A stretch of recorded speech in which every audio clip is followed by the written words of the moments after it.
Como são as estatísticas de Luiz Evodia por onde ele comandou, né, pelos times que ele comandou, e vamos comparar também com as estatísticas dos últimos treinadores que passaram pelo Fluminense.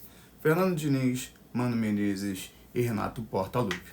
Então, vem comigo para a gente analisar aí, né, comparar essas estatísticas entre eles. Então, começando agora pelo atual treinador do Tricolor, Luiz Zubeldia. No último time que ele treinou foi o São Paulo. A estatística dele, né, praticamente 1,65 pontos por jogo, ou seja, o que daria mais ou menos 3,2 pontos a cada 2 jogos, 3,3 pontos a cada 2 jogos, ou seja, um pouco mais do que uma vitória em 2 jogos. É como se ele estivesse perdendo e ganhando, perdendo e ganhando, perdendo e ganhando. É o que geralmente é a base dos técnicos. Você vai ver que esses valores são muito parecidos com os outros, né? Na LDU ele já teve uma média de 2 pontos por jogo. É como se ele basicamente ganhasse uma e empatasse outra, ganhasse uma e empatasse outra, né? Já que 2 pontos por jogo, né, você tem uma vitória, 3 pontos, no outro você empata mais 1 ponto, 3 mais 1, 4, dividido por 2, ou seja, ele tem uma métrica pela LDU entre abril de 2022 e dezembro de 2023 ótima. Pela LDU, ele conseguiu conquistar o campeonato nacional deles, né, a Ligue Apertura Série A, e também o campeonato da Copa Sul-Americana em cima do Fortaleza, 1-1, e aí conquistaram nos pênaltis. E foi contra essa mesma LDU que a gente ganhou aqui no Maracanã a Recopa Sul-Americana. Ele teve um trabalho ali com Lanús, Cerro Porteño e Alavés, que não tem métrica muito boa não, foram 4 jogos e 4 derrotas. Pelo Cerro Porteño ele já teve uma média melhor, por exemplo, do que ele teve no São Paulo, de 1,9, mas, né, muito próximo de uma vitória e uma derrota. E aí foram os melhores trabalhos dele, né? E aí tanto pelo Cerro Porteño foi um trabalho mais curto, já na LDU em São Paulo foram trabalhos mais longínquos.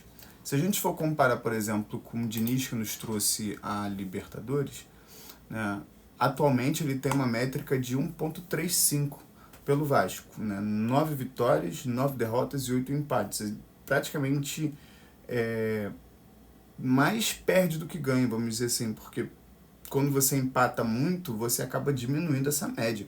Então acaba que você meio que ganha e perde e acaba perdendo mais do que ganhando. Já pelo Fluminense, quando ele teve passagem, a passagem dele 2022-2023 foi uma passagem muito boa. O que ferrou foi justamente em 2024. Né? Ele teve ali uma renovação de contrato, não sei se você vai lembrar, ele teve uma renovação e aí ele começou a perder. Né? Ele teve 13 rodadas pelo Campeonato Brasileiro, teve uma única vitória, né? Teve empate contra o Juventude em casa, teve derrota para Atlético Goianiense, derrota para Vitória, entre outras coisas. A outra passagem dele pelo Vasco foi em 12 jogos, mais perdeu do que ganhou e agora está ali par a par. Depois do Mano Menezes veio o Mano Menezes, depois do Fernando Diniz, veio o Mano Menezes. Atualmente o trabalho dele pelo Grêmio então um trabalho muito parecido com o que é o Diniz, né? Mesma quantidade de derrotas e vitórias, né? Só que ele tem muito mais empates, né, do que o Diniz. Né? O Diniz tem menos empate do que derrota e vitória, já lá no Grêmio ele tem mais empate. Então se você somar empate e vitória e comparar com a derrota, um valor bem mais destacável, né? Dá 19-7. E aí pelo Fluminense ele perdeu 13 jogos, né? Ganhou 20, empatou 14, uma métrica aí de 1,57, né? O melhor dos últimos trabalhos dele, o melhor foi lá pelo Al Nassr e pelo Internacional. E aí o último foi o Renato Gaúcho. Os números do Renato Gaúcho eram bons, 1,75, né? A maior série de derrotas dele foi após o Mundial, ele perdeu ali para o Chelsea, perdeu para o Cruzeiro, perdeu para o Palmeiras, perdeu para o Flamengo, perdeu para o São Paulo, perdeu para o Corinthians em casa e teve essa eliminação.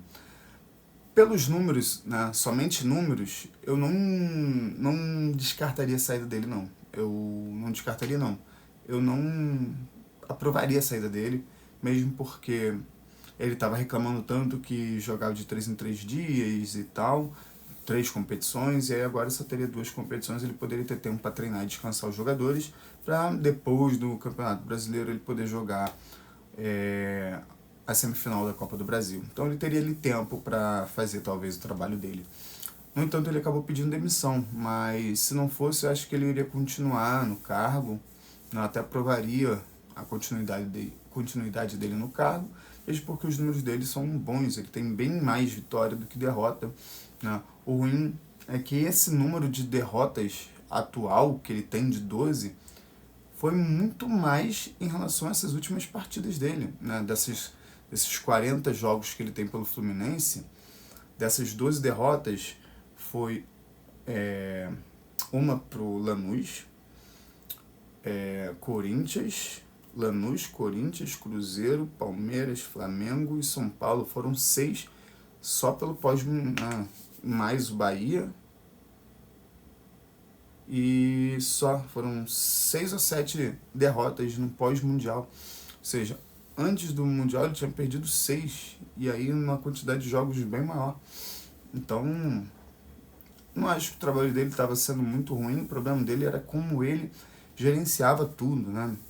Mas enfim, então essas foram as comparações, né? O que esses números querem dizer? Às vezes não muita coisa, né? Então, voltando aqui para o Zubeldia, ele tinha o time da LDU na mão, ele conseguia trocar, inclusive na final da Sul-Americana, ele conseguiu empatar o jogo com um jogador que veio do banco. Então, quando você consegue mexer e mexer bem, aqueles jogadores que tu mexe mudam a partida, significa que você sabe exatamente qual jogador colocar, já que você tem ali o time na mão, né? E você não coloca só porque você acha que vai funcionar e acaba não funcionando, né? E aí no São Paulo ele tinha recentemente classificação, estava relativamente bem no Brasileiro, aí na saída do Mundial ele acabou saindo e indo para, né, o comando do Crespo. E aí você vê que ele tem 47% de vitória, 25% de empate e 28% de derrota.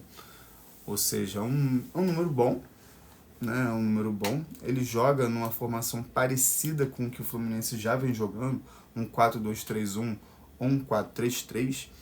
Eu, particularmente, já estou de saco cheio dessa formação, 4-2-3-1, 4-3-3.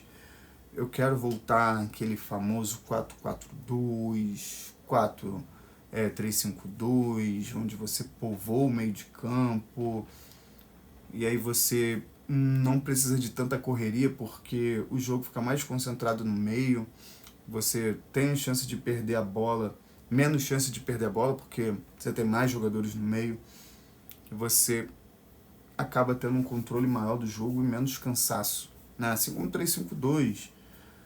Mas é isso, eu não sou pago para opinar, eu não sou pago para escalar, eu só estou aqui comentando, dizendo para vocês agora, né, me seguir, deixe seu like, valeu, até a próxima, tchau, tchau.